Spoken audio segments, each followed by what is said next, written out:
answers. Look for God and life on distant planets. Have your faith in the ever after, while each of us holds inside the map to the labyrinth. And heaven's here on earth.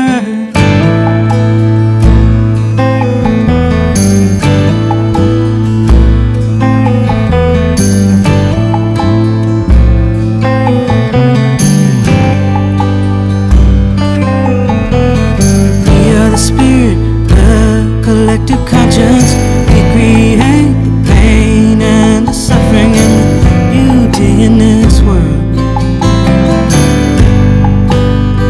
Heaven's here on earth. And our faith in humankind, and our respect for what is earthly,